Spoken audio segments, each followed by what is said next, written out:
Nuanced. Nuanced. Nuanced. Nuanced. Nuanced. Nuanced. Nuanced. Nuance. Nuance. Nuance. Nuanced. Nuanced. Nuanced. Nuanced.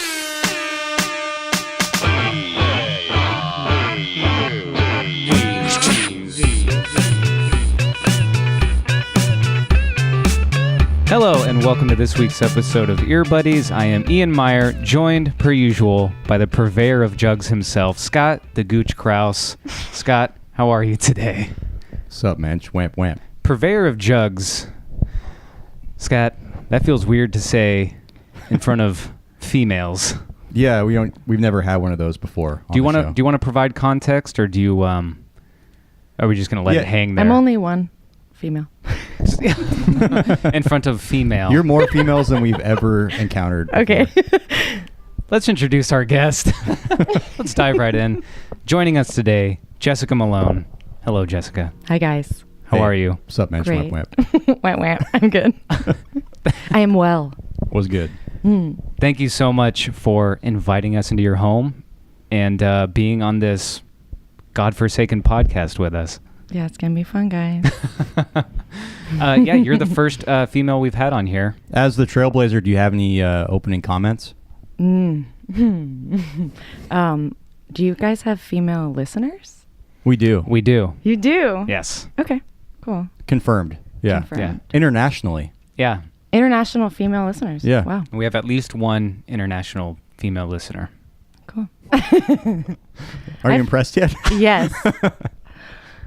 I've No, listened. it is nice to finally have a female on the show.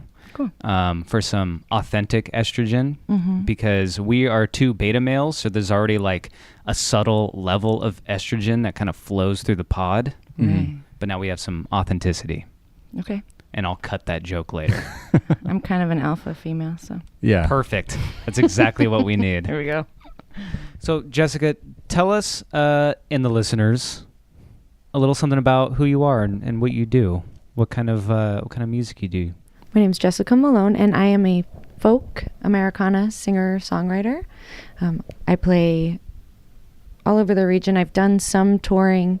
I just went on a month-long tour in April where I went Colorado, Montana, Idaho, and Utah. I did that solo. I called it the Malone Wolf Tour. So I went by myself. And then I've been in Sacramento for about 3 or 4 years now. Okay. And it's been really great here. I've met some amazing musicians. I've put together a really talented band. We play a lot of shows, a lot of festivals. Yeah, and I'm loving it here. I like the music scene a lot. I like branching out. I'll go all over California as well. I'm playing Santa Cruz later this month.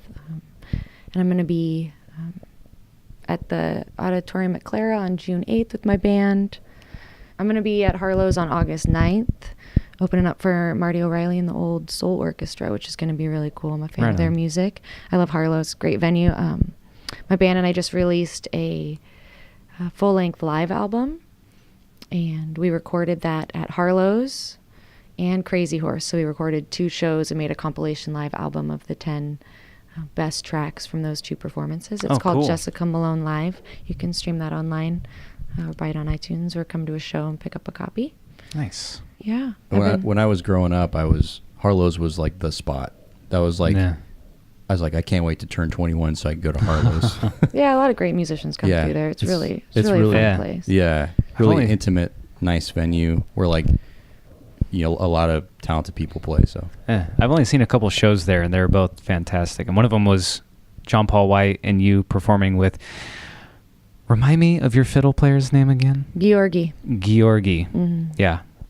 And that was an awesome show. You guys kicked ass up there too. Thank you. It was awesome. We have a It was very great. high energy set together, Mm-hmm. Georgi and I. you guys, do you want to quickly shout out the other members of your band? Yeah, so Georgi's full name, he plays violin, Georgi Chochobashvili.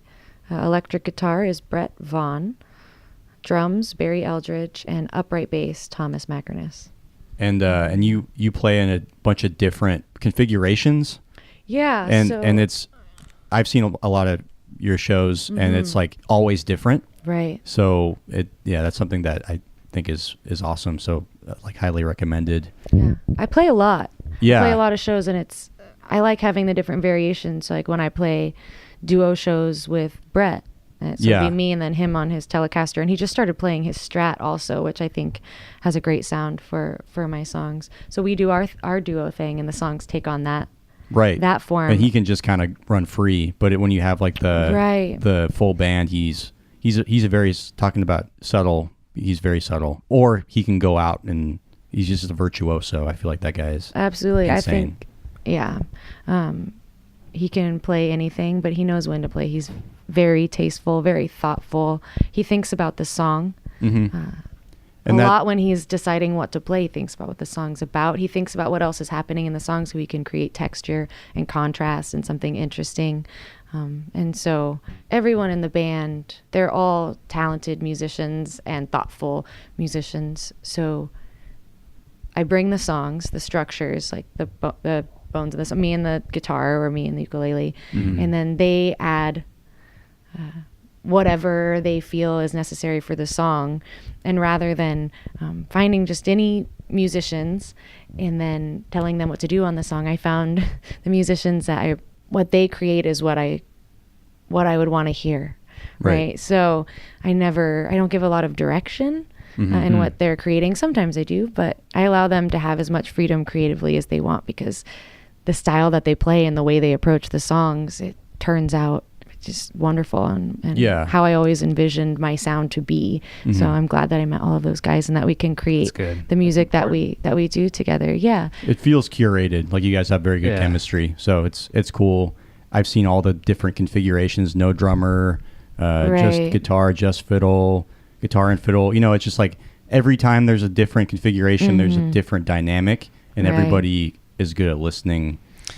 So yeah. And that kind of goes along with something I was going to ask you too about, like as a solo artist, how you go about approaching them concerning parts. And it sounds like you give them, I don't want to say free reign, but there's a trust there that they're going to play what you're looking for. Right. And you guys have the chemistry to just make that happen, as opposed to someone coming in with this part and you having to say, no, I don't like that at all. Do this instead. Like basically, I guess, are there ever arguments where someone's pretty dead set on a couple different parts that you just really don't like? That no. Perfect. Here's an example. So I was writing a song. It was the title track of my EP from last year. And Brett and I were working on it together. And I was like, I would like slide on this song. So I think that much about it. And I said, but I would like a recurring melody rather than improvised solos. There's a lot of improvised solos in my groups, but then there's also a lot of written melody parts, but there's a balance of that for this song. So that was the direction. I was like, this is how the song goes, my part of it, and I would like a recurring melody rather than improvisation. And he said, how about this? And the first thing that he played, that was it. And that's what's on the album, and that is how it goes. It was like the first thing that came out of his guitar. And it's like that with Georgi, and it's like that with Tom on the bass, and it's like that with Barry. Barry sits down, he takes the songs and he crafts these intricate drum parts that evolve, and then they come back and the grooves change, and so it's very dynamic. And then Brett likes to sync in with those grooves for his parts a lot when we do the full configuration of the band. And then Georgi, he's got the violin, which sits on top, and then Tom has got that upright bass, which is full and resonant and grounding. So he's just holding it down with the rhythm section. And I think it comes together well. He's super fun to watch too. We're working on Tom. Yeah. When I am feeling low energy on stage, which usually when I get up there, I'm like, the energy comes just from the rush of being on stage. I still have that. I hope I never lose it. But there are times I'm tired. I play a lot. I think I have like somewhere between 15 and 20 shows this month. And so sometimes I'm tired. And if I look, Tom's always dancing around, and I look at Tom and I'll be like, all right. He gives me energy when I'm on stage, and Georgi too, because Georgi's always got these eyes and he's with the audience. And we're working on a really cool project already. We just released the live album. The first release date was, I think, December 8th. And then we re-released it at Crazy Horse on January, not re-release, but we wanted another party, so we just threw another release party. Why not? Because we recorded it in 2 places, so then we released it in the 2 towns that we recorded it in. So we want to give that album some time to like live and to breathe, but we're already recording our next project, which I'm very, very excited about. Nice. It's going to be the first thing that we release on vinyl. Ooh. Hell yeah. We're doing a 5-track EP, and it has a concept. So the first track is just me, and then the second track is me and Georgi on violin. The third track is a trio with me in the rhythm section, so me, drums, bass. Mm-hmm. The fourth track, we add Brett, so then there's 4 of us. So it's me, drums, bass, and electric guitar. And then the final track is the entire That's cool. band. Yeah. We want to create a listening experience from beginning to end. We were talking about the track thing where you have like the tracks that you go to on an album. I think maybe it was like in the 90s where the singles got really big and you would buy an album for the single and the rest of the album was kind of whatever. Yeah. But we want to create, listening. There's so much good music in the 90s. I do not want to just call the 90s out for that. That's just like something I noticed. There was like a time, and You're not wrong. Do you remember that whole thing with like CDs and the single? Because singles were a lot bigger deal in the 90s. The people consume music differently in the 90s. Yeah. I don't know if it was a bigger deal because singles are a big deal now, or people don't even release albums a lot of the time. But it's just the single. Right. You don't really have a choice. The way sometimes. that music is digested and the way it's taken in now is different. That's a whole topic. Yeah. That's a whole other conversation. So we want to do vinyl. We want to do like you put it in, you listen to it from the beginning to the end to get the full effect of it because it builds in that way, and you can see kind of what we're talking about when I bring my songs in to the guys, how it starts out with me and the guitar and how it builds and how each band member adds to the sound and how the sound goes from solo to the full configuration. We want to have lyrics and the liner notes. We want to do the album is a piece of art. It's something that you want to keep. Just streaming is great. You can listen to as much music as you want all of the time. Mm-hmm. It's a great way for people to hear music. I don't want to get into like the payment aspect of streaming music because that's a whole nother thing. But to create something tangible, an experience for people in that way, something that they can hold on to, that they can listen to, and that they can like as a whole piece of art. And I think that is there is that secondary wave of people that are just buying vinyl now. Mm-hmm. And that is vinyl is selling better than CDs now. So there is that whole other aspect of that. If I like an album a lot, I'll buy it on vinyl, and it is like you're more committed to that. And I think that's what people miss about streaming is you don't really get the full. You can skip around. It's a lot easier to dismiss. Yeah, it's easy not to be committed to your choice. Whereas vinyl, you're cleaning it, you're putting it on, you're sitting down. It's very real. It's real. You can't walk around. I mean, you can walk around, but you can't take it in your car. So I think that vinyl is kind of the truest music lovers thing, not to sound like an elitist or whatever, but it's fine. Yeah, I think that's true. I think I think that's really awesome. Do you have a name for this project yet? Not to Okay. TBD. It's still like a twinkle in our eyes. We've done the scratch track, like the demos for it and things like that, so we can really start working on it. It's DIY, so we're doing it ourselves. It's an amazing concept. So yeah, I can't wait to hear that. Yeah, Barry gets credit for the concept. We've done our last the last album was live, but we work very closely with Ira Skinner, who's a recording engineer in town. So he did the EP that came out at the end of 2017, and he did the mixing on our live album. And then I'm going to continue to work with him in the future, but we're going to do this project ourselves, I think, in our bass player's living room. Oh, sweet. I love that. Just like I've seen Ira perform a lot growing Paper up Pistols? too. Paper Pistols. Yeah, he had he had like his own little.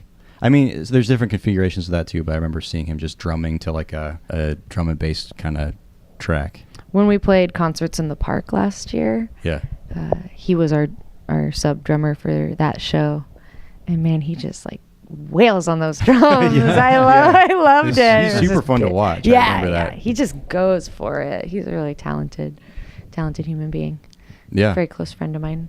I haven't seen Paper Pistols. I hear they're coming out with new music, or I saw a post on something or other, or maybe I don't know. Yeah, last I heard from them was probably 2014 or something like that. But yeah, I really liked their. I remember their last album was very good. It had like an astronaut on the cover. Anyway, I don't have too much specifics that I remember, but I've always respected Ira's music. Scott, what are we here to talk about today? Well, Ian, we're talking about John Paul White today. Something that ties this all together is, Jessica, you opened for John Paul White. Was his last album tour? Yeah, Beulah? Kind of, but it was kind of just a mini tour he did before the release of this album. And you saw it, Ian. You were there. Yes. So, I wasn't there, but... Yeah. People who listen to the podcast from the beginning, I think I talked about this, I don't know when, episode 4 or something. I went and saw John Paul White, and I was juiced, and a young lady named Jessica Malone was opening for him with a fiddle player. Georgi. Hokovashvili. Did I say that right? Hokovashvili. That is intense. He's from Georgia, the country, and he's an amazing fiddle player. He is. Virtuoso. Very good. Cool dude. So when I heard that you guys had met and became friends and all that, I was like, oh my God, this is insane. I know her. I saw her she doesn't know who I am, but I saw her open for John Paul White. This just came full circle. That was a really, really fun night for me. Yeah, I bet. I'm kind of jealous. Did he do a meet and greet after the show? I think he did. Yeah, he came out and he signed records and yeah. You messed up, man. I fucked up. I've been to so many shows where they just don't do a meet and greet that me and my wife went, and then we just left. We're like, oh, he's probably not going to come out. Let's just get the hell out of here. And then we left and then saw pictures the next day of people like, oh, it's so nice to meet John Paul White after the show. I'm like, fuck. I fucked up. Yeah, I got to spend a solid couple hours in the green room just chatting, and it was really fun. That's awesome. I've been a fan for a long time. I've listened to the Civil Wars a lot. That's how I know from him as well. Civil Wars. Yeah. Yeah, Scott? I know of him from the Civil Wars. Good job. That's all I can contribute to this whole... I know from of him too. Of when what? With those sunglasses on, I felt myself like wanting to be so mad at you, but I couldn't. You guys can continue. You look like from another decade right now, man. I don't know. I really feel like Burt Reynolds right now. You got the chest hair hanging out. Could see. Yeah. Oh, that was me. I told him one more button down. Oh, good. She kept pushing me. Should have taken all the buttons down. Have you seen his pecs? Are they still huge? You still got huge pecs? How are your pecs doing? I'm a purveyor of pecs. Oh, wow. This is amazing. Purveyor of jugs and purveyor of pecs. Here. I told you I was going to fit into this podcast. What am I purveyor of? Jessica, you decide. We just met. Let's get deeper into this podcast, and I will blurt it out when it comes to me organically. Okay. You have to earn this. Yes. Okay. First of all, for context, nobody needs context, but Scott had the perfect push-up years ago. Oh. And we all went to the river one time, and he took his shirt off, and he had these bulging pecs. Wow. In high school. They actually, there was a group of people voting for me for best bod. In high school? The yearbook. Really? Yeah. I feel like there was I talked to one of the student council people. He's like, yeah, there's 30 votes. I mean, that was a lot because I didn't have 30 friends. So, that turns me on. Really killed the vibe. How's your push-up now? Well, now I have a gym membership. So, so you can actually, so now you can bench things and 24-hour fitness. Cal. Oh, Cal. Do you still have your perfect push-up things? I do. They're in my closet, though. I should bust those out. Can I have them? All right. I could use them. You got it. So, John Paul White, though. Yeah. John Paul White. Thank you. We're here to talk about his latest album, The Hurting Kind, came out on April 12th, and we've been talking about doing this episode pretty much since then, right? Yeah. Yeah, it's been in the works. Just real quick, you talked to him for 2 hours? Well, I didn't talk to him the whole time, but we were just hanging out back there because sound check was earlier. So we were just like relaxing and talking about things. And I don't remember anything in particular, but just songwriting and that's awesome. Yeah. our lives. And Georgi was telling lots of stories about music and in Georgia, and it was very interesting. I don't know anything about Georgia. Yeah, Georgia. I don't either. Country. Yeah. So it's small, but he was talking about how he could get these. I think they were. I don't remember if he was saying CDs or records, but it was like covers of American songs, and you would pay. I think it was like $0.25 for it with like a Xerox copy of the cover in black and white, or it was a little bit more to get it in color. Just all these fascinating stories about like his view of music in America and those kinds of things. It was pretty interesting. That's awesome.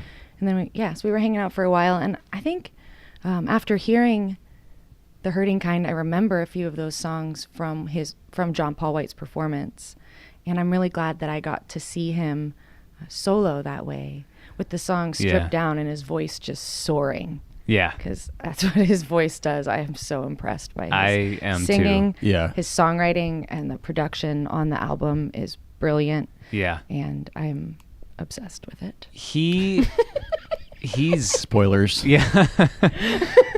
John Paul White is just a master of his craft. Like, he's someone that I really admire, and I don't like all of his songs, but he's someone I admire to the point that even the songs I don't like, I'm like, no, I'm wrong. Like you see how it's a good song. Yeah, this is excellent, and I feel bad about myself that I don't like it. Well, you can appreciate something for being good while not liking it. Yeah.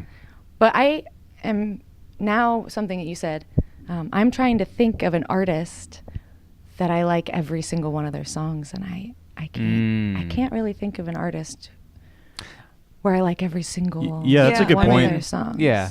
I think there are artists where I don't dislike any songs, but there's no artist I can think of that's just like every song is something I'll put on or whatever. I mean, a lot of, music. There's a lot of... Damn, Scott, you're fucking killing it today. You guys know music, right? I've heard of it. But what I mean by that is like album tracks. Something like when my dad used to call it like album. It's like an album track. It's like more there for like contextual filler. Yeah, it's not. Yeah, it's filler, but like it has a purpose in the context of the album. Well, and even with a lot of bands I like, the songs that I don't really like, there's times where I'm like, okay, no, this is a bad song. I think this is a bad song. With John Paul White, I don't know. I hear like what I would think of as a subpar song of his, and I'm like, no, I'm wrong. I'm wrong here. Maybe at another time in your life when that particular song becomes more relevant, then you will like it. Exactly. Who knows? And I'm coming from like I know Civil Wars from whatever hit they had. Probably Barton Hollow. Yeah. And I didn't pay attention to John Paul White at all until we were setting up for this podcast. I was like blown away by his like talent, like songwriting talent. It's just insane. Like it's indisputable how good of a songwriter There's he is. something so compelling about vocal harmonies. Yeah. Oh yeah. That everybody just loves. When two people are singing in harmony, it generally stands out above somebody singing by themselves.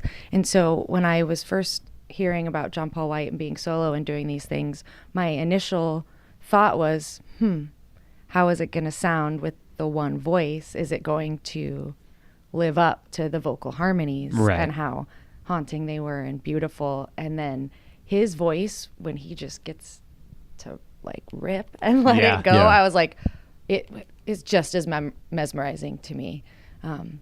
And so it definitely lives up and even, I think, exceeds because he's able to, as a solo artist, fully express himself and his truth and the way he wants his music to be as him. And that was just, anyway, I'm a fangirl. That's... Yeah. Uh-oh. Preach it. I want to hear bias coming out of this corner. Uh-oh. No, and that's 100% correct. And I remember, so my exposure to John Paul White was from the Civil Wars, and I kind of rejected them at first because my girlfriend at the time, who's now my wife, was... Your ex-girlfriend. Yeah, my ex-girlfriend. Ooh, I never thought about it that way. She had gotten into them, and I'm not the biggest like country music fan. And I, in my ignorance at the time, pegged them as like country till I started listening to it more, and I'm like, It's a little pop, a little indie folk. Yeah, there's something. There's more going on. There's a lot more going on here, and so I really latched on to their first album. Hearing that they broke up when they were like in their prime was like heartbreaking, and then they released their second album after they broke up, right? I don't remember the timeline. I think it was like the following year they came out. And that second album was insane. I loved their second album, and so I was even more disappointed that they broke up. Do you guys want to speculate on why they broke up? Are we going to be douchebags and talk about that? We talked about that a little bit. You were reading. We don't have to. No, it's okay. No, it was you read an interview. We were reading up on it. Just, I think what it boiled down to in the interview was creative differences, that they wanted two different things, and then they drifted apart in that sense. That's a bummer. I'm not sure if there was like one. It didn't seem like a drama-filled thing. I was doing research on this after it happened for a while, and all I could read, I know John Paul White was not really putting out words on it, like really talking about it. Yeah. Joy Williams, who just came out with a new album, she said that if you look into the album, the second album they put out, and read between the lines, you can guess why they broke up. And I'm like, that doesn't answer my question. I want to know why he broke up. That's very mysterious and intriguing, and now I'm going to go listen over and over and over again. They were kind of cryptic about it. And that's cool. Yeah, that's kind of better.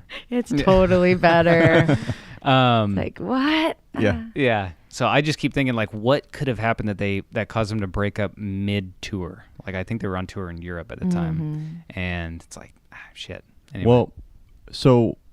none of your business. Yeah. It's literally none of my business. Ian, get your nose out of other people's business. Just so teasing. Curious. I know. I understand that. I absolutely understand that. Drama is too fun. But I want to get your opinion on her, the stuff that you heard from her. Because, go for it, Jessica. I like to uplift other musicians, especially female musicians. It's a very tough industry. I think that she has a beautiful voice. I agree. I think that... undeniably, yeah. She has a beautiful voice. It was more sweet on this than how I remember, how I hear it in the Civil Wars. There's stuff that's like darker, more haunting. This was a little bit sugary. Yeah. Her voice was very sweet.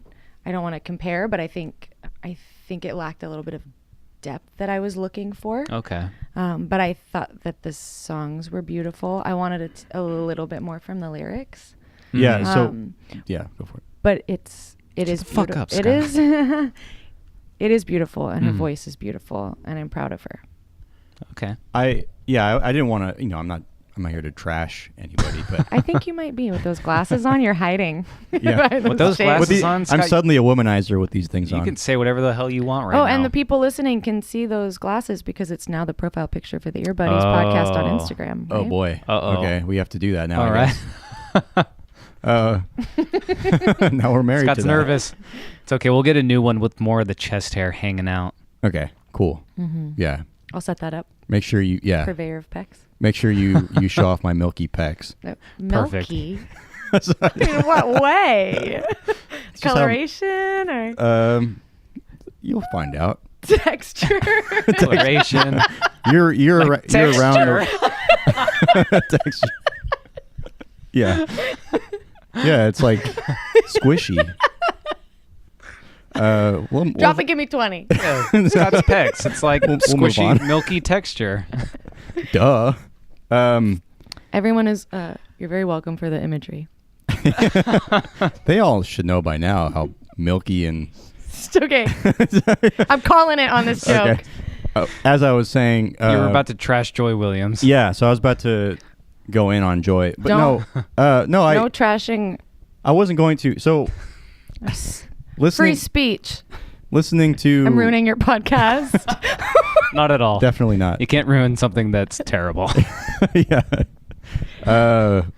So listening to that, it kind of, and not listening to anything else from her prior catalog, but I can really hear a lot more of the songwriting aspect in his solo stuff. Mm-hmm. But her voice is definitely more characteristic of the Civil Wars project. Yes. I feel like, and we were kind of talking about that earlier, is like, I think her voice, like, that's what makes that project, but also, like, I feel like he's probably a little bit more nuanced songwriter. Mm-hmm. Like her, there wasn't any cohesiveness for me when I was listening to that album. It just, it felt like a good showcase for her talent. I think I read she has a Christian songwriting background a little bit. Okay, yeah. I think I read that in that article. She has like 3 like Christian albums out from like her early 20s. Right. That I haven't listened to. I listened to her album that she came out with like 3 or 4 years ago, Venus or something. Okay. When it came out, and I remember really liking it. I haven't revisited it. End of statement. Cool. One thing I like about her voice is it's higher. It's in a higher register than a lot of female vocalists. There are a lot that do the more soprano vocals, but I tend to hear more of the alto range, kind of a lower female voice, and hers is just like a little crystal I like that bell as well. up there. Her and John Paul White blend very well together. Yeah, their voices complement. One of the songs on here, I can't remember which one it is, he's harmonizing with a female, and it kind of reminded me of some Civil War stuff. So when I was listening to it, I was like, Joy? Was it Leanne? Yeah, was that the Leanne Womack? This isn't gonna end well. Maybe. It might have been. Another one of my favorite artists is Jason Isbell right now. And I just discovered a duet, Jason Isbell and John Paul White. Whoa. Yeah. My head exploded when I was listening to it. It's called Old Flame, and I was like, too much. I wanted it to be like panned, so like John's voice was in this ear, and then Jason's was in this ear, and then dreams. Best duo since Jay-Z and R. Kelly. Close second. No, I'm just kidding. Okay, so speaking of that one, let me run down the track listing real quick. We have The Good Old Days, I Wish I Could Write You a Song, Heart Like a Kite, Heart Like a Kite, Yesterday's Love, The Long Way Home, The Long Way Home, The Hurting Kind, The Hurting Kind, This Isn't Gonna End Well, I like that one, You Lost Me, James, and My Dreams Have All Come True. There's a little delay on my voice there. It sounded like. I was repeating the ones I really like. Your standouts? No, that's perfect. That's. I like spoilers. That. We should do those that. Are the ones. It makes this very concise. We should, yeah. We should actually. I like that. Going forward, Scott, note that. Okay, noted. Okay. In my head. So we already kind of talked a little bit about. Where are you looking right now? You're gonna I can't forget. You're gonna forget that because you didn't write it down. All right, fine. I'll write it down. But not right now. What am I supposed to do? Was that a little whiny? Dang it! I heard it. Yeah. What was the signal that we agreed lay on all the wine? Oh, did we agree on a signal? Yeah, I think it was shut up, Jessica. Just kidding. Don't you tell me to shut up we'll do in one my of these. own hypothetical situation. Yeah, we will not yell at you. Thanks for the coffee, by the way. You're welcome. So you can yell at us all you want, though. I will. Okay, perfect. In fact, do it, please. Okay, it has to be real. Yeah. Okay. Let's keep cutting Scott. I'll off give while you. He's trying to get his. Yeah, it's really fun. Maybe I should be the one yelling. I like that you're over there and we're over here. It helps us to get up on you. Yeah, this is. I chose this seat too. That was not wise. So Jessica, what was the first song that you liked? The first one that you Heart Like a Kite. Heart Like a Kite. I like them all. So I wanted to get the overall impressions because we kind of we briefly touched on that. But is there anything you guys wanted to add to like your initial impressions of this album? I got something. Go for it. I love this song. Oh, you're talking. Oh no, I don't remember. Did you have something you were gonna add? Okay. While I try and formulate my thoughts. Yeah, I'll go first. So okay. So go ahead, Jessica. I just wanted to say I really like the song I Hope You Die from the album right before this. Oh, Remember when I it hope drops? you mean I hope Beulah? I hope die? I die. Yeah. Oh, yeah. I yeah, hope yeah. I die. I hope you die. Jeez. I hope I die. That would be like too harsh.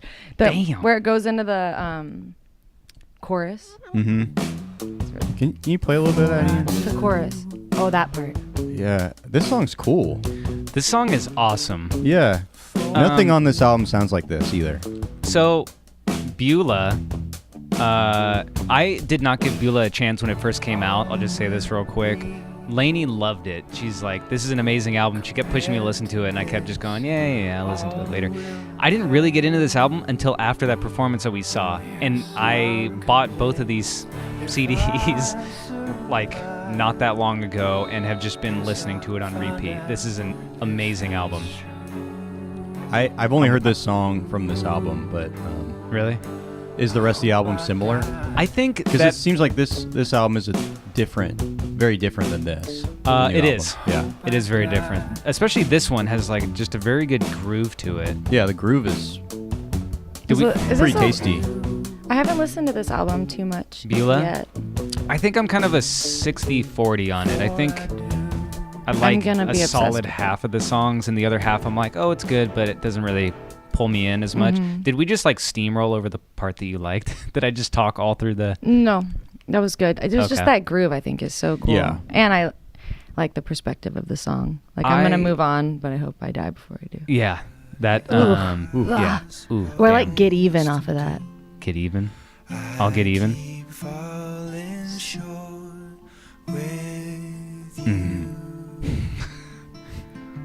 Deserves an The end of the chorus, you're just like, Guys, this podcast isn't going to be PG because I just got horny. oh my god. All right. Someone ring the horny horn. I really liked the Once and Future Queen. This song, I cannot get out of my head. Ever since that show, you mentioned him just projecting and just being just it being a really powerful performance. This one in particular, for some reason, I'm like, it's kind of sad.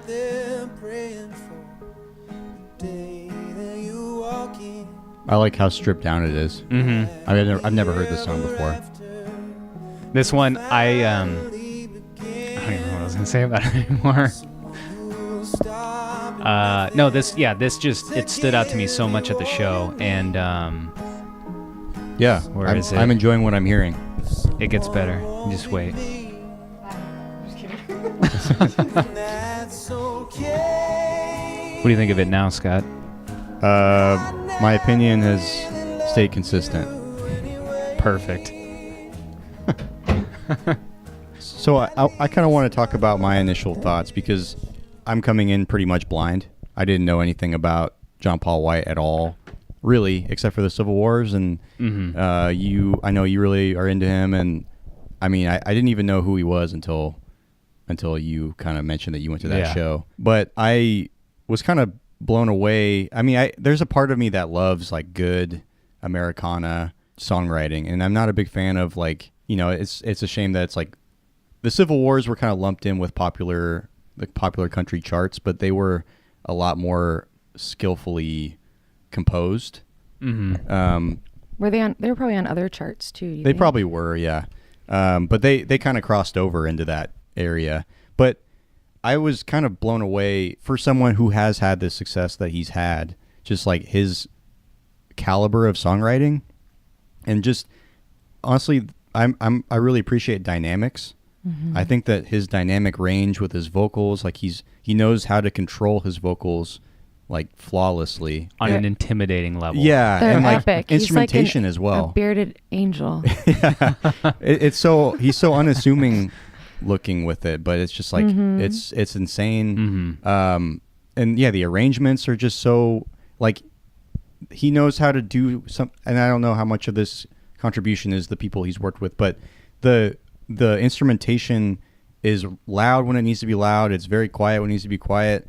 And the songs develop in ways that make them consistently interesting. And I was just kind of, I was really pleasantly surprised. I was nervous I wasn't going to like this because I was know nervous you weren't going to like it too, actually. because I know that you two both really like him, and I especially didn't want to make Jessica mad in her own apartment. We can have differences of opinion, and I'll still respect you. Wow, she's getting heated. I won't. I won't respect. I mean, damn you for thinking you might not like it. There you go. How was that? I'm looking for some. Now tell him to go fuck himself. No. But yeah, I was just like very surprised in a pleasant way. As I'm getting older, I don't know why age has anything to do with this. I'm like really learning how much I love slide guitar. I don't know I think why. it's pedal steel that's on that album. Oh, pedal steel. Okay. Very similar. There might be some slide guitar, but I think it's pedal steel. Yeah, I think you're right. Piano. It's just and whoever he has on this album, I don't know if he has the same guy throughout the whole thing, or lady, I don't know, but very awesome pedal steel. Yeah. I read somewhere it was one of his goals to go deeper into the production aspect of this album than in previous albums, and I think he succeeded in a big way. This kind of felt like a big Western score in some ways for me. It was like they're epic moments. Epic, yeah. Almost soundtrack-esque. Oh right? yeah. He did some of the soundtrack for what's that TV True something. The Dark show. I didn't watch it, but I know he did some of the score for that TV show with like. Damn it, don't make me Google it. True Detective, is that a show? True Detective is a show with Matthew someone or other. Oh, now I don't know. I think Woody I don't watch Harrelson TV. was in it at some I'm point. not good at TV. Yeah. Sorry, I'm Googling it No, because do it. I just can't think of. Hey, just remember, I can cut all that out. Leave that? I will leave that. What's that, Joe? Okay, I got it. No, please cut that out. Or else. Oh, no, it's staying. All of this is staying we'll now. sue you for defamation of character. Oh. Defecation of character. Defecation of character. That's like. Dang it. It's funny. Can't find it. We could Maybe always I'm call out to lying. our Am I fans. lying? Is this not true? Whatever. I give up. Okay. Well, hey, if you guys know out there in the world. No, we're cutting this. Oh, okay. I'm getting mad. Contact us at EarBuddiespod on all platforms. Yeah. We're also on Facebook now, EarBuddies. Are we? Yeah. The Good. name change finally happened, so I can promote it. Perfect. It was Ian and Scott for way too long, and they wouldn't let me change it. I have to rename the show just Ian and Scott. Yeah. What's it about? It's about music, duh. Yeah. How did you come up with the name EarBuddies? Scott came up with it, actually. How did you come up with the name EarBuddies? It was like a lucid dream. Okay. No, I just So Elaborate. And in this dream, what happened? So I was astral projecting, and no, I just like Mind freaking? What was it? mind freaking. I had a mind freak moment where I You began levitating? it was mid levitation, and I started screaming, and I was just like, EarBuddies! Wow. And then I fell to the ground, and I passed out, and when I woke up, I was on the phone with Ian. I didn't even realize it. This was meant to be. Yeah. That was divine intervention. It's, sometimes that happens from time to time. He You just gotta seize that. I got chills. I got a boner. There it is. Boner. He told me. I warned her. He told me you would be talking about boners. Okay, in my defense, really all it's he not said just. when Did he he say that it was only me? Keep Because he's it a lying going. son of a Keep bitch. it going. I think he said, "Are you sure you want to come on our podcast? Because we are dudes. We talk about boners and stuff." There's basically no filter. Okay. We just trudge through the embarrassment and see how the joke lands, and if it doesn't land, I can fucking cut it out. We're like the bad boys of podcasting. With those sunglasses. Hell yeah, we are. So yeah, don't mind us. We have boners. Yeah. Oh, what? Really? That's Well, what, now it's weird because you guys are in my apartment, and I'm just like, I didn't think about that. I don't really. No, I meant I had a boner when Get you told out. me Yeah. EarBuddies. Get out. All right. Okay, you can stay. So the name, Think about baseball or something. He. Or wait, how much do you like baseball? I hate baseball. Lot. Okay. It gets rid of all my boners. So the name, he told me, he suggested EarBuddies to me, and I didn't know for several weeks that was like a play on earbuds and we're buddies. And once I learned that, I was like, oh, that makes it even better. And he said, you didn't realize that from the start? You didn't understand? I'm like, oh, well, I guess I did not. I mean, like, I thought it was a clever name. Do you want to know the original name for the podcast? Yes, please. Are we going to disclose that? Yeah, let's do that. The original name for the podcast was Compact Dicks, except it is spelled D-I-C-S, like a play on compact disc. Disc, right. And then Get it? we thought that it would be... I think so. Can you explain it a It's little a play bit? on compact dicks. It's a play on its own name. Yeah, that's it. But we thought about it a little more and thought that it might be hard to like promote and kind of pursue. It was a flop. If it was a flop. If People it didn't ends like up that. if it ends up turning into something, we're like, do we really want to go around advertising that we host a podcast called Compact Dicks, and then have to explain the context for it's a play on compact disc? I think everybody would have gotten that. Yeah, but is it worth it? Is it good enough to get? I don't know. I don't think so. No, at the time Yeah. we loved it, but and we're like, we should go for something else. That could be the name of an episode. Hey, we should start naming our episodes. I'll write this down.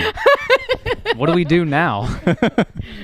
I feel like I'm structuring this as we go. We name them instead of like put the title as what we're talking about. Yeah, don't make the review a surprise. All right, you guys want to jump in again? Yeah, go back in with your thoughts. So those were that was my I kind of disclosed everything I wanted to mention, but you have any standouts here, you guys? Did you want You kind of said them as he was reading them off. I think I'm getting hungry. Oh, I played one. I remember this one stood out for me at the show because when he hits the hook of this song and it's a joke, it just cracks me up. Yeah, I remember this was well received. I think I actually liked this song better at the show when it was like just him with no backing band or anything. Something about it was just so intimate in that whole setting that I loved it. My wife really likes this. I think this is her favorite song off the album, and she told me to go easy on it, so I'll go easy on it. I liked it though, so I don't have to like struggle to go easy. Right. Yeah, it's a very I like this song a lot too. Good, cool, Scott. This that is but song 2. I probably can't eat an apple on a podcast. It might be a little too loud. You can just eat it like this, and then talk. But I really like the lyrics. And this is featuring song. Lee Ann Womack. Yeah, this was a standout for me. I thought that her harmonies were great on this song. And Has he ever sung with Emmylou Harris? I'd like to hear that. with who? Emmylou? I don't know. Yeah, I don't know. Yeah, I don't know if he has. Oh.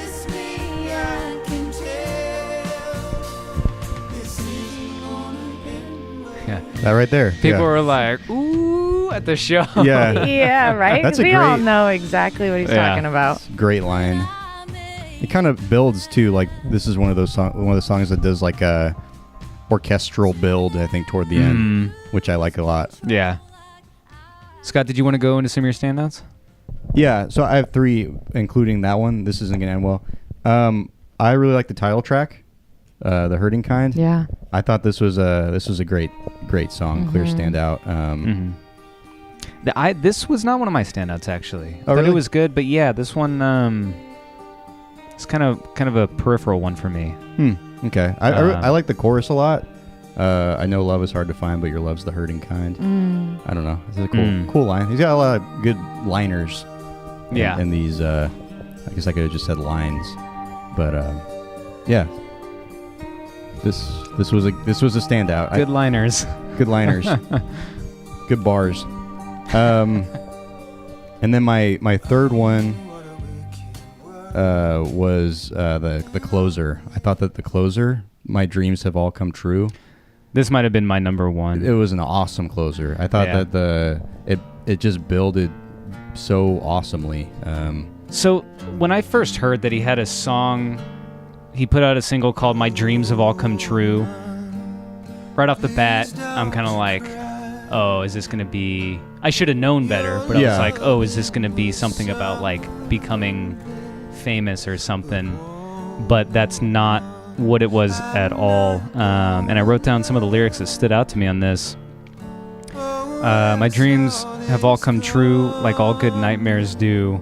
And I didn't write down the next two set of words on that. But well, Scott has used the word nuance quite a few times when talking about the lyrics. Yeah, quote me whenever you want. And I think that in order to take a cliche and turn it into a relevant and like beautiful song that doesn't feel cliche, is quite the accomplishment, and he does that a few times on this album. Yeah, for sure. Yeah, and he has a way of taking it, like you guys have said, a cliche and flipping it around to be something that you're not expecting, and just like this song is a prime example of that. This one and The Good Old Days, like a song called The Good Old Days, I'm like, okay, this actually ended up being, I think, one of my standouts too, the first track on the album. Yeah. Not to cut you off on your thought on the other one. Just, one more thing to add to the last one. I think that the very end of My Dreams Have All Come True, where he continues that like the wanting, and then he goes up like the needing, like it feels really good. What does he do? You're gonna. No. You like the climax of this song? The climax right here. It feels so like fulfilling. Like it's a real strong right there. Yeah. It's so satisfying. And we reviewed a lot of albums on the show that just have really lackluster closers, and I feel like that makes such a huge difference. Like your impression of the entire album, and I just feel like this ends so strongly. Yeah. So go ahead and talk about your song. So The Good Old Days is the hook. What's so good about what is it? It's what's so good about the good old days? Yeah, that's kind of what you. Once again, that's what not you expect. Yeah. You expect some like romanticized, nostalgic, reminiscing about the good old days. Instead, he says, "What's so good about the good old days?" And I'm like, oh, you did it again, John Paul White. You got me. Like everyone's playing checkers and he's playing chess. Yeah. You know? So, and I'll say this about. You're playing checkers. Apparently I am. Yeah. Takes a minute to click for me. I'm playing Mancala. International. She's having fun. I love that game. Man, I haven't played Mancala in so long. I play Connect 4. Ooh. I'm real basic. That's it's like tic-tac-toe. Your next level, the next Scott. level. Checker pieces. Tic-tac-toe checkers. And also...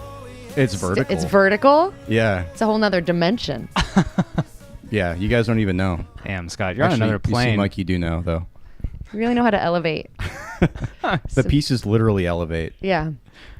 I'm going to kick your ass at Connect 4. Oh, damn. Hell yeah. I don't doubt that. I wrote down a note for this song, actually. Around the 225 mark, he kind of breaks it down and does like a really interesting guitar thing. Kind of a bridge to the end of the song. I thought this part was really cool. And then he kind of cuts it, he kind of cuts it out to just the guitar line. Ooh, that note.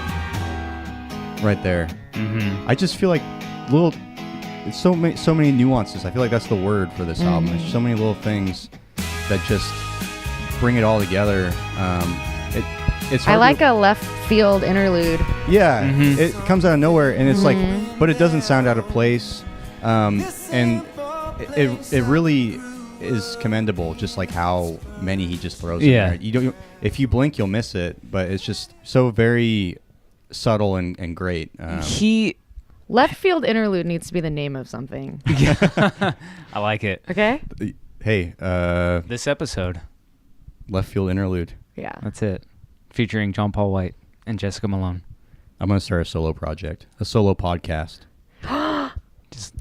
He's branching out. Damn. And I'm gonna quit this podcast. And it'll just be me Drop the mic, Scott. Right. Go. See ya. Bye bye. trying to figure out how to describe stuff by myself. No, he does. He's very good at taking you where you need to go, or where you might have an idea of where you want to go, but he takes you where you need to go with these songs. Yeah. Which You think you know, but he knows what you need. You think you know what's going to happen next, but you don't. He shows you what's going to happen next. And is that Cribs? You think you know, but you have no idea. I don't know. Is that from something? Cribs. Okay. Anyway. Moving on. EarBuddies. So yeah, I think seems like we're all in agreement. Mm-hmm. We're going to get into our final thoughts and ratings about this, and feel free. What's the rating scale? Well, it's 1 through 10 something. What are we going to rate this out of 10 of something? What? We pick something different every episode. Oh. Do you have anything? Scott, you got anything? You're good at this. I'll do. What was the name of my podcast? Left field interludes.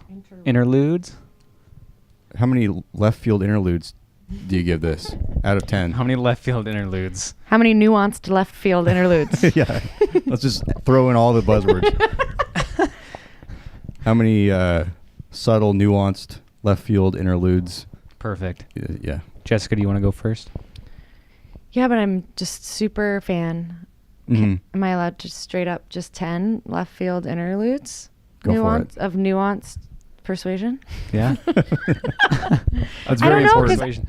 I'm trying to think of something that's missing from it that would take any nuanced left field interludes away from my rating. Yeah. And maybe I'll discover something, but I'm not looking for it, so I probably won't as I listen deeper into the album. But right now I'm very satisfied. I'm very happy with this album. It's fair. Hell yeah. It's a great score. 100. 100. 100. 100 emoji. Scott, you wanna go next? I love saying emojis out loud. I'll do I'm gonna do 8. 8. What was it again? Nuanced left field interludes. What takes away those two? It's more that's a great question. I think for me it's just I don't like to give perfect scores unless I'm like... We've never given a 10 on this podcast. Unless I'm like just completely floored. Or no, Scott gave a 110. I did? Yeah, for Pixies. Oh, okay. I think. But see, that had time to grow in my head, and I have a lot of That's a nostalgic different situation, attachment to that. To me, it's more of a personal preference thing, where I think it's a very awesomely crafted, nuanced album. If I had to say anything, I guess you said nuance more than 8 times. Just saying. Hey, you can have whatever rating. keep track you at want. home. I'm gonna edit it so that there's a lot more in there. Put a little ding. It should start with just nuance. Yeah. Yeah, edit in all of the nuanced into the intro. Every time you say it, it's going into the... I'm defending beginning. this album. I know. I'm feeling the pressure. Fine. I put all the pressure on us. I guess I don't have like an incredible reason not to give it a higher score, more than just... It's just not... It doesn't have the exceptional blow my mind qualities of something that I think would get a 9 or a 10, where I'm just like telling everyone about it kind of thing. Do you think that that's more the style of music? I think that is just more of a, and this isn't fair, I guess, but probably more of just like a personal subjective preference. Yeah. And I think that if this was like, I'm coming into this a little bit out of my element, so I don't think I would feel comfortable giving it that much higher because I don't have much to base it off of. Do you tend to like, I feel like you tend to like more innovative and experimental things that are kind of pushing the boundaries. Yeah. Where this is rooted in such a classic tradition of songwriting. That's probably, you're probably right on with that. So yeah, I think it's just kind of more of where I'm coming from. Like I have my obvious biases and preferences. Now that I understand it, I respect it. Okay. Thank you. I'm just kind of talking until you agree with me. 8.1. Come on. I'm just watching. Come on. 8.05. Okay. 8.05. I'm happy now. Okay. It's All right. Good luck with your rating. Yeah. Ian. Oh, I'm listening. fuck. I can't look at either of you now. Don't make me come over there. Just kidding. She's got a guitar and she can kick your ass with it. I had proper phrasing in my head for how I felt about this album, and I feel like that phrasing needs to go out the window, and I need to find new ways to explain how I feel. I was not in love with this album.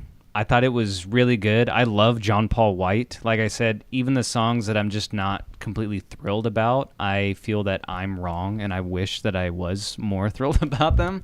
But it does come down, I guess, to kind of a personal taste, as Scott said, for some things. And I think that I'm having a hard time.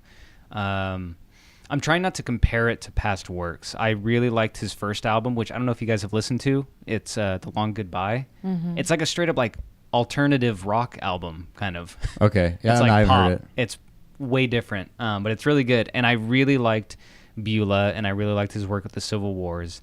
And I think this is a really good album, but I think it just doesn't quite hold up to those. Let's leave Civil Wars out of this. It doesn't quite hold up to Beulah, I guess, for me. Okay. It's really good, and I'm trying not to just compare those two, but I mean, I don't know.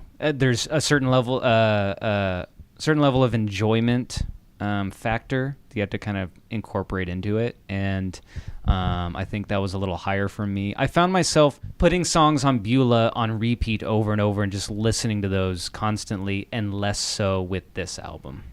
So 9.5. So 9.5. There is something about when people are listening to an artist, and I know that you're more thoughtful in your opinions about, I just want to talk about this subject, about music. You're very thoughtful. You have a whole podcast on it. That doesn't mean we're thoughtful. No. Right. Thank you. Right. I have listened. So people tend to like music that they are familiar with. And the more familiar that somebody becomes with music, the more that they enjoy listening to it. I think not always. I love listening to new music, but Right. This is a You've got a comfort zone. Yeah, this is a huge generalization. You can look at, an obvious example of pop music on the radio. They play the chorus 100 times, so it gets stuck in people's heads, so that Right. people who are just maybe who don't dive as deep into new music or music in general will hear that song and be like, "Oh, I love this song." When what they're really maybe saying is, "Oh, I know this song." Yeah. Right? Yeah. Which is fine, and that's great, and that's how the industry works, and that's what happens, and then people like these popular songs. And so, but I think on a more nuanced level, Ooh. when Damn. Another to the count. yeah, when an artist comes out with a new work, it takes a while for the listener to break it in. And so I tend to like, everybody likes some older stuff that people have done. It seems like when people start to come out with newer stuff that everyone's like, "Oh, but I loved that album before." Yeah. And that album has had more time to marinate, more time to sit in, Yeah. more time to explore. And so when I am listening to new music, I try to think about it in that sense of, that's why it was hard for me to pick standouts or like, I'm probably going to say all the songs that I like the most now, and then it's going to end up being all the opposite songs by the time I'm done. For sure. Listening Which is to fine. it. And that in that way, the whole idea of reviewing something so close to release is kind of flawed. But you just get you can formulate a general opinion, I guess. Right. And we do a lot of talk on like our initial thoughts, and we've said even in the past, like some of the albums that we haven't been thrilled with at all on the episode, what we always say is like, do I want to come back to this in a year and love it? Hell yeah. We don't want to hate, we don't want to dislike anything. It's better to like music, because then you get to enjoy more music. We've done some records on of course, some episodes that we rated very low, that we were not impressed with, even by artists that we respect, and we might actually do we might revisit. Yeah, maybe some we of could them. do that. Yeah, at some point. I think music needs room to Come back. breathe. Needs some room to breathe and some time. I also think that when you like something, there's other factors that are involved. Now I'm just philosophizing on your podcast. Go for it. It's not even. It's perfect. This isn't even like I hope you don't consider this a rebuttal to what you said, because I appreciate what you said. It just got me thinking I about want you to this shut me broader. down. No, I'm just thinking about this broader concept that is not just replying to what you had said. Right. Can you tell me what you just? Oh, when somebody likes or dislikes something, it often will have to do with the way that makes them feel, rather than the actual quality of that work. Yeah. And so, like, if you listen to something and maybe it's really sad, and somebody, it makes them feel sad, they're like, ooh, I don't like the way this makes me feel. I don't like this, but it could be the best song ever written. Mm-hmm. And we all feel different ways at different times, and we're all affected by art differently at any given time. So you can listen to a song one day, but maybe 5 years later, you've experienced something that makes you relate to that song more, or that song, you now have a new perspective on it. I'm going deep into this thought right now, you guys. I love it. So then maybe saying the terms like and don't like, maybe it's more complicated than that. And it's just in this moment. Like you were saying, some of the songs, you could appreciate them for them being well-written, good songs, but maybe they just didn't get you in a way because you haven't experienced the thing you need to experience in order for that to hit you in the way that it's intended to hit the people that it was written for. Right. Done. That's it. Just went. Drop the mic. I didn't have like a. No, that's perfect. And I was just thinking a No. lot. But though that's a good point too. I mean, like, I think of like Radiohead. I always think of Radiohead. I know. You look we like a always come back Radiohead to right Radiohead now. on here. People are always holding on to OK Computer, My favorite Radiohead album is In Rainbows. So there you go. So there you go. I mean, and when Radiohead albums come out, it feels like the initial reviews are always a little more lukewarm, Right. but they age very well, and people are just like, oh, I actually really like that album. Like, I love Hail to the Thief, and that was probably one of their worst reviewed albums. And I feel like that's the Was one it I really? played. I feel like I played that one the most. Yeah, I remember when it came out, the critics I saw were just like, oh yeah, it just sounds like rehash of what they've been doing already, but like less inspired. That's a great album. So did I give a score? I didn't give a score, did I? Oh yeah, you didn't give a score yet. No, I started writing a book out loud. It's good. We'll credit it for you. This is where it began. This is where that book. What's it going to be called? It's going to be called Left Field and Nuanced Left Field Interludes. Nuanced. That's an Left awesome Field name. Interludes. I know. That's a really great name. It really is. Pressure's on now. I think so. Like you said, it's getting out of your comfort zone. Or let me think of how I want to phrase this. Make this good. It's not going to be good, but at least I can try and phrase it properly. Taking into consideration your comfort zone versus your enjoyment level versus the talent factor that you can recognize. Talent, obviously, immense talent. John Paul White is one of the best.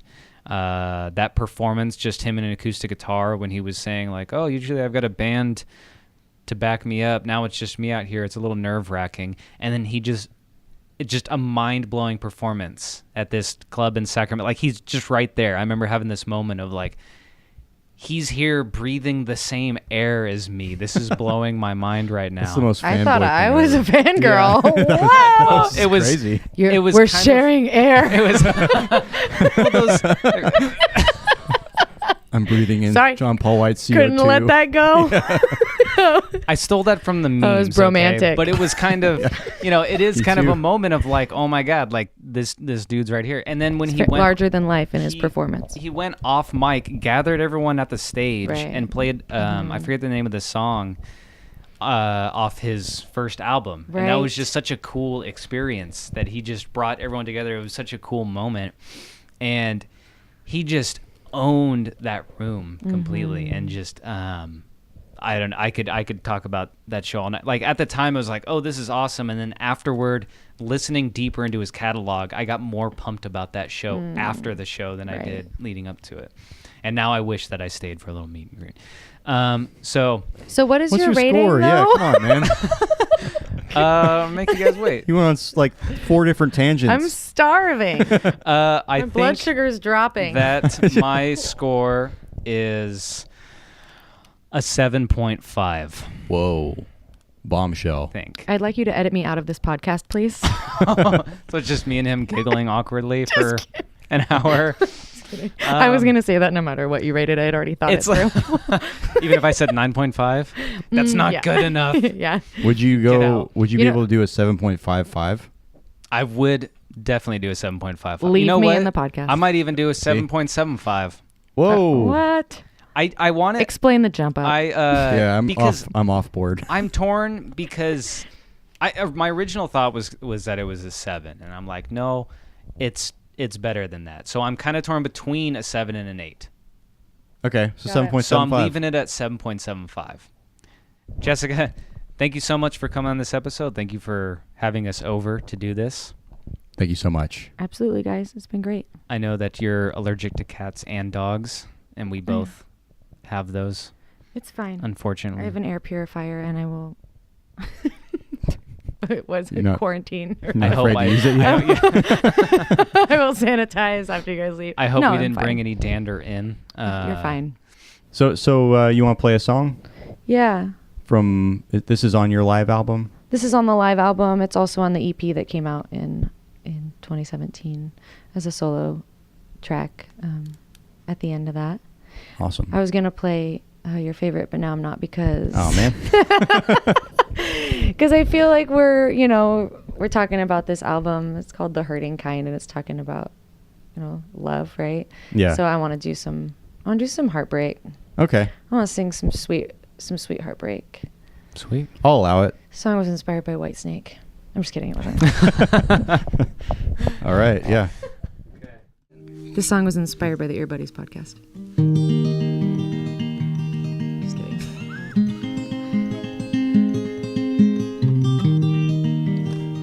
The song is called Damn. Deep in the folds of my mind I've been going.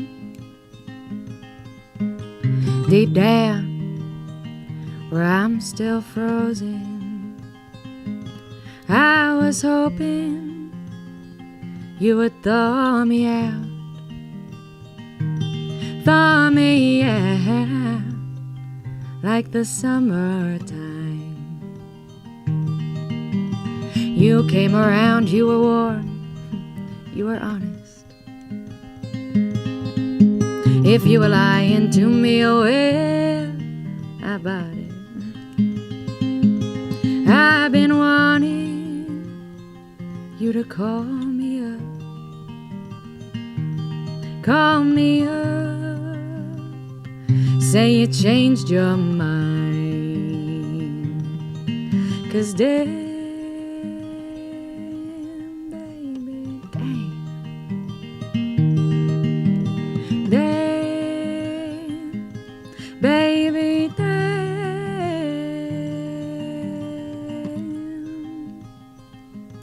Baby, damn. Here I go again, out on my own again, right where I started off, before our paths ever crossed. Something gained and something lost. Here I go again.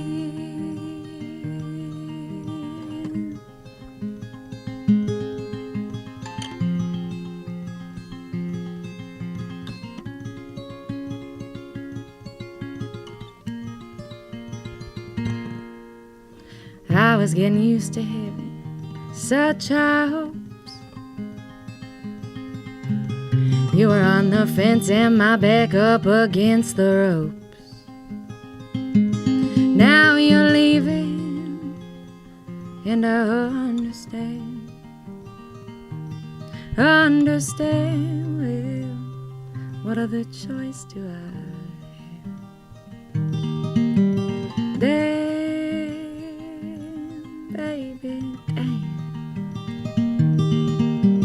Damn, baby, damn.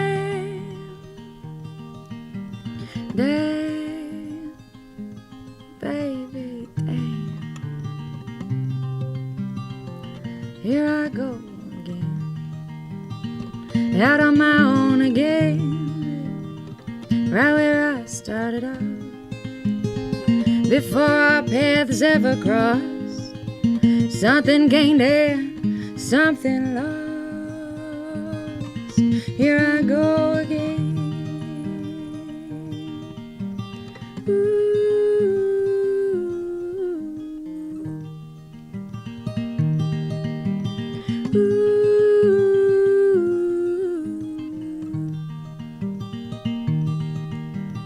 Ooh.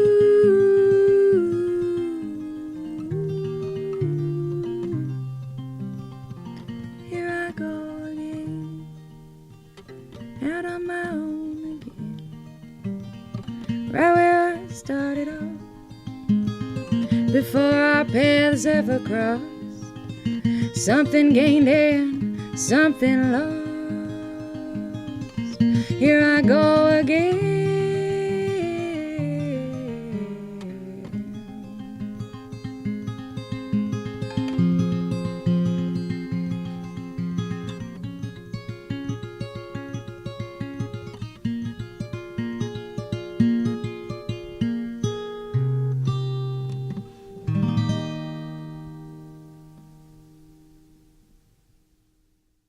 If you don't know me from playing around Sacramento or my online presence, you might know me. I am Jessica Malone, and I recorded the outro for the EarBuddies podcast. This is true. Claim to fame. So how often do people approach you on the street about that? Quite a bit. Okay. Generally, I'm going to say children, but then I was like, this is a really inappropriate podcast, and I hope children are listening to this, so then I stopped dead in my tracks. Wise. We have the explicit label on every episode, so if there's children listening to this, Stop. It's the parents' fault at it's that the parents' point. fault. Scott? All right. Catch us on social media, EarBuddiespod on Twitter, Instagram, EarBuddies on Facebook now. Be sure to like us. That's right. Get our likes up, and we'll start posting on that. EarBuddiespod@gmail.com. Yeah, that's it. See you later. That's it. Jessica, is there anything you want to add? Anything you want to promote? Anything you got coming up? Anything exciting? Yeah, I have lots of shows in the Sacramento region, and then California as well. I have a lot of shows coming up in May and June.